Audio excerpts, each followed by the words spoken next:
పరిశుద్ధ గ్రంథంలో నుంచి మత్తయి సువార్త 6వ అధ్యాయము 5-6 వచనాలు చదువుకుందాం. మరియు మీరు ప్రార్థన చేయనప్పుడు వేషధారుల వలె ఉండవద్దు, మనుషులకు కనబడవలనని సమాజ మందిరములోను వీధుల మూలలలోనూ నిలిచి ప్రార్థన చేయటం వారికి ఇష్టం. వారు తమ తమ ఫలము పొంది ఉన్నారని నిశ్చయంగా మీతో చెప్పుచున్నాను. నీవు ప్రార్థన చేయనప్పుడు నీ గదిలోనికి వెళ్ళి తలుపు వేసి రహస్యమందున నీ తండ్రికి ప్రార్థన చేయము. అప్పుడు రహస్యమందు చూచు నీ తండ్రి నీకు ప్రతిఫలమిచ్చును. దేవుడి మాటలు మన వెనుకల్లో దీవించునుగాక. ప్రియమైన దేవుని బిడ్డలారా, ఈ వందనాలు తెలియపరుస్తున్నాను. చదివినటువంటి మాటల్లో స్వయాన ప్రభువైన యేసుక్రీస్తు వారే 2 విషయాలు జ్ఞాపకం చేస్తున్నారు.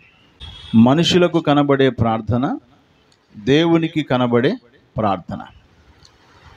ఆనాడున్నటువంటి శాస్త్రులు, పరిసయ్యులు, సద్దుకయ్యులు లేక ఇశ్రాయేలు యూదులందరూ కూడా మనుషులకు కనబడే ప్రార్థనలు చేసేవారని, ఈనాడు నన్ను నమ్మినటువంటి వారు, నా మాటలు అంగీకరించిన మీరు, నా శిష్యులైన మీరు వారిలాగా ప్రార్థన చేయకుండా రహస్యమందు చూస్తున్న నీ తండ్రికి ప్రార్థన చేయండి అని ప్రభువైన యేసుక్రీస్తు వారు ఈ మాట చెప్పారు.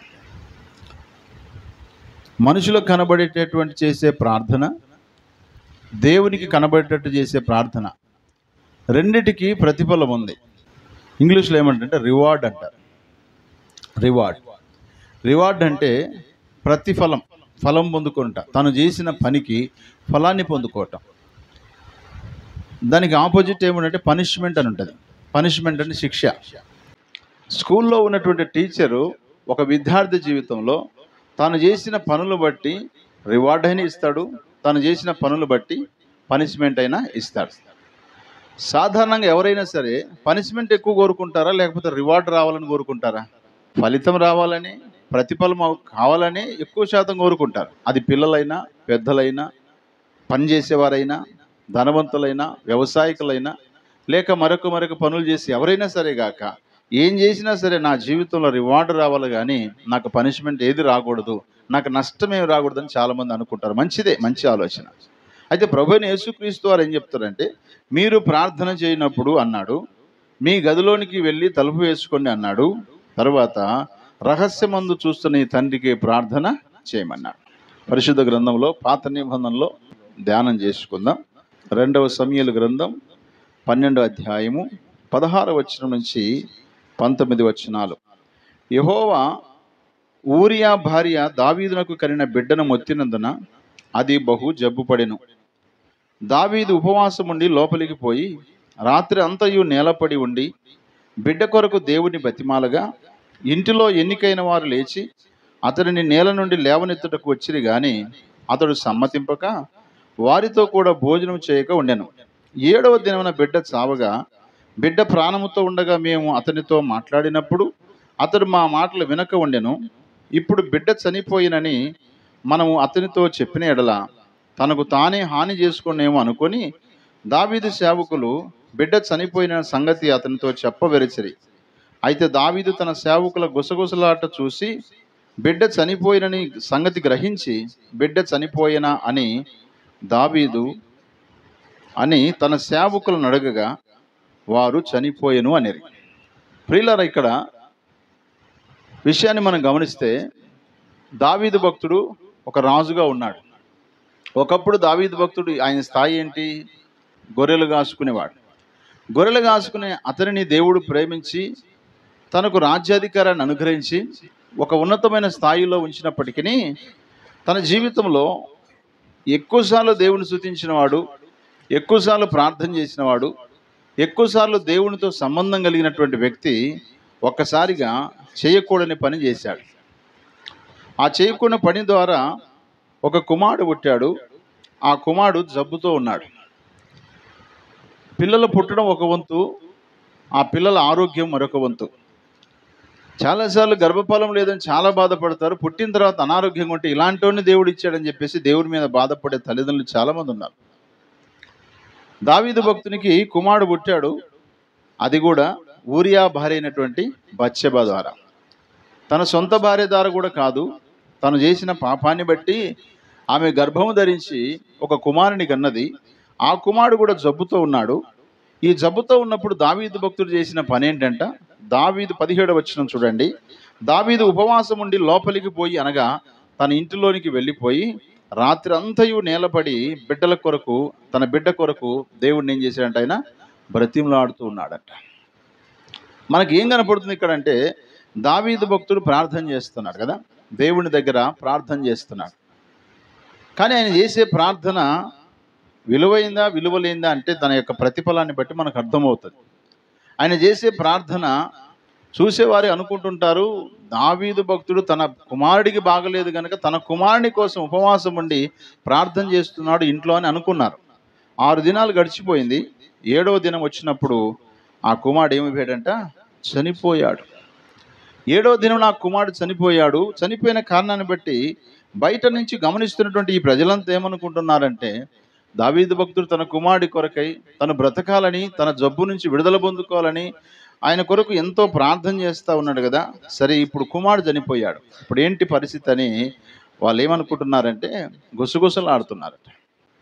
ఆ విషయాన్ని మనము ఈ 16 నుంచి 19 వచనాల్లో ఈ విషయాలు గమనిస్తాం. వారు గుసగుసలాడుతున్నప్పుడు అప్పుడు దావీదు భక్తుడు ఒక ప్రశ్న వేశాడు వాళ్ళకి. ఏంటి ఆ ప్రశ్న? 19వ వచనము. ఇప్పుడు బిడ్డ చనిపోయినని మనం అతనితో చెప్పిన ఎడల తనకు తానే హాని చేసుకునేమో అనుకొని దావీదు సేవకులు బిడ్డ చనిపోయిన సంగతి అతనితో చెప్ప వెరసరి.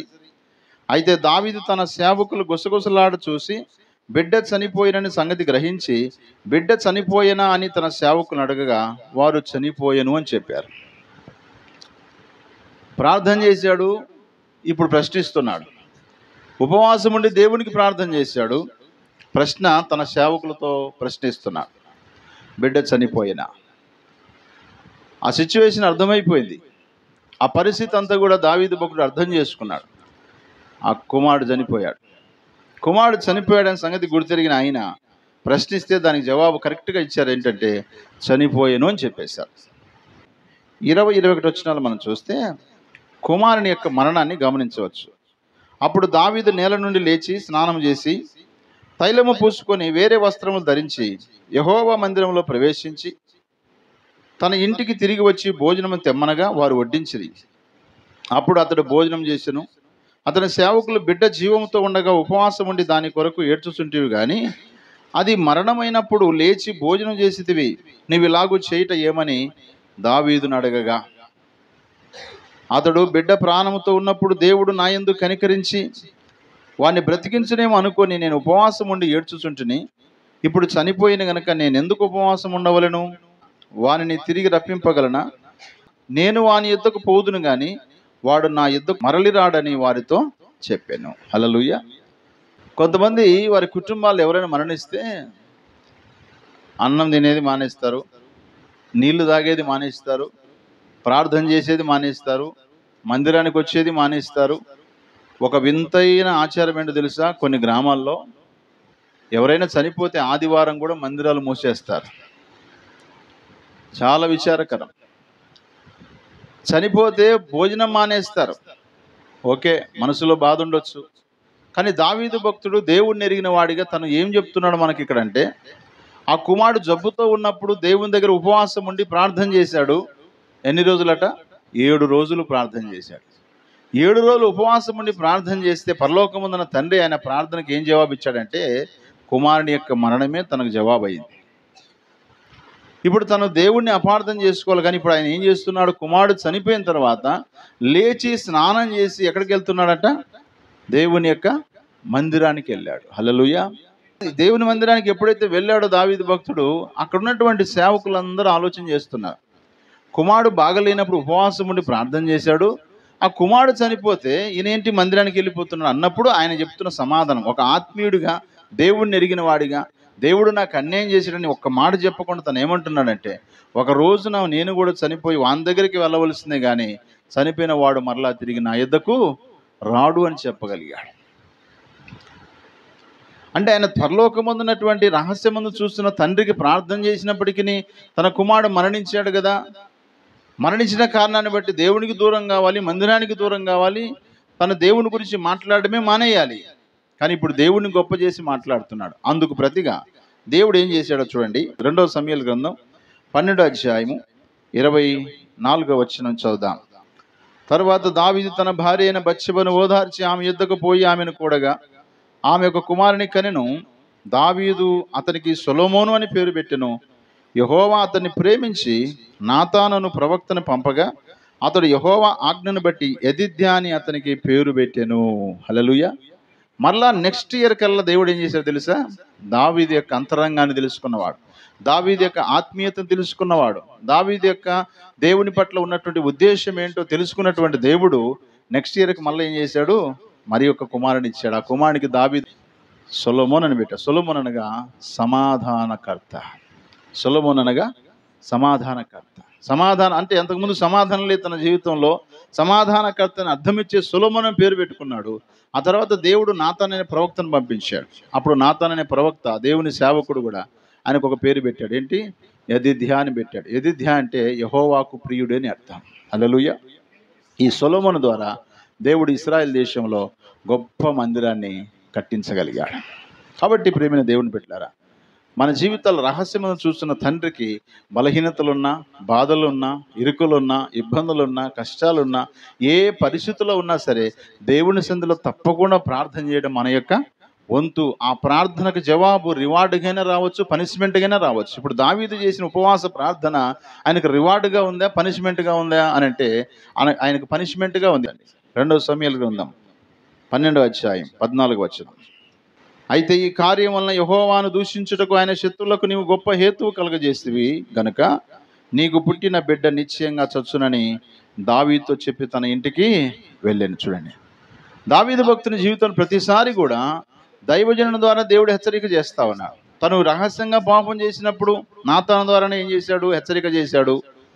ఆ తర్వాత కుమారుడు చనిపోయిన తర్వాత మరలా దేవుడు కుమారుడు ఇచ్చిన తర్వాత ఆ కుమారునికి పేరు పెట్టడానికి కూడా దైవజనునే పంపించాడు. అక్కడ దేవుడు ఎప్పుడైనా మాట ఇస్తే తప్పకుండా దాన్ని ఏం చేస్తాడు? నెరవేరుస్తాడు. మనం మాట ఇస్తాం కానీ చాలాసార్లు మాట తప్పిపోతుంటాం. దావీదు భక్తుడు మాట ఇచ్చాడు, ప్రభువా నీ కొరకు నేను బ్రతుకుతానయ్యా, నా పూర్ణ హృదయంతో నేను నీ కృతజ్ఞతాస్తులు చెల్లిస్తానయ్యా, నా బ్రతుకు కాలం అంతా నేను నీకు మొరపెడతానయ్యా. దినమునకు 7 సార్లు దేవుణ్ణి స్తుతించేటువంటి దావీదు భక్తుడు ఒకానొకసారి పాపం చేశాడు. ఆ పాపం వలన పుట్టిన కుమారుని దేవుడు చంపేశాడు. ఏదైతే మనకు ఉపయోగకరంగా ఉండదో, ఏదైతే మనకు ఆ మలినాన్ని తీసుకొస్తుందో, లేకపోతే మచ్చను తీసుకొస్తుందో, అలాంటి వాటిని దేవుడు మనకు తెలియకుండా తీసేస్తాడు. కొంతకాలం పోయిన తర్వాత మనకు అర్థమవుతుంది, ఆ పిల్లోడు చనిపోయిందే నాకు మేలు, ఆ అమ్మాయి చనిపోయిందే నాకు మేలు, వాళ్ళు ఉండింటే నా పరిస్థితి ఎలా ఉండదో అని మనమే గ్రహించేటట్టుగా చేస్తాడు దేవుడు. కాబట్టి ఇప్పుడు దేవుని బిడ్డలారా, ఆయన చేసిన రహస్య ప్రార్థనలో దేవుడిచ్చిన ప్రతిఫలం ఏంటో తెలుసా? పనిష్మెంట్ ఇచ్చాడు, శిక్షించాడు. తన గర్భమును పుట్టిన కుమారుని చంపేశాడు. మృతి నొందించువాడను నేనే, బ్రతికించువాడను నేనే అన్నాడు. దేవుని పిల్లలుగా ఎప్పుడు కూడా నేను ప్రార్థన చేసిన, ఉపవాసం ఉన్నా, దేవునికి ఇవి ఇచ్చినా అవి ఇచ్చినా, సంఘములు అది చేసినా ఇది చేసినా, అయినా దేవుడు నాకు ఏం చేయలేదు అని చెప్పేసి పనికిరాని మాటలు మాట్లాడుతూ ఉంటారు. అసలు పనికిరాని వాళ్ళు మనము దేవుణ్ణి చిత్రంగా మాట్లాడుతూ ఉంటారు. అన్ని అనుకూలంగా ఉంటేనేమో దేవుడు నాకు అది చేశాడు ఇది చేశాడు అని చెప్పి గొప్పలు చెప్పుకుంటారు, సాక్ష్యాలు చెప్తుంటారు. కొన్ని పరిస్థితులు తారుమారైనప్పుడు దేవుడిని అవమానపరుస్తారు. కానీ ఇక్కడ దావీదు భక్తుడు దేవుడిని ఎక్కడ అవమానపరచలేదు. యోబు భక్తుడు అన్నట్టుగా యెహోవా ఇచ్చెను, యెహోవా తీసుకొని అన్నట్టుగానే ఈయన కూడా అంటున్నాడు.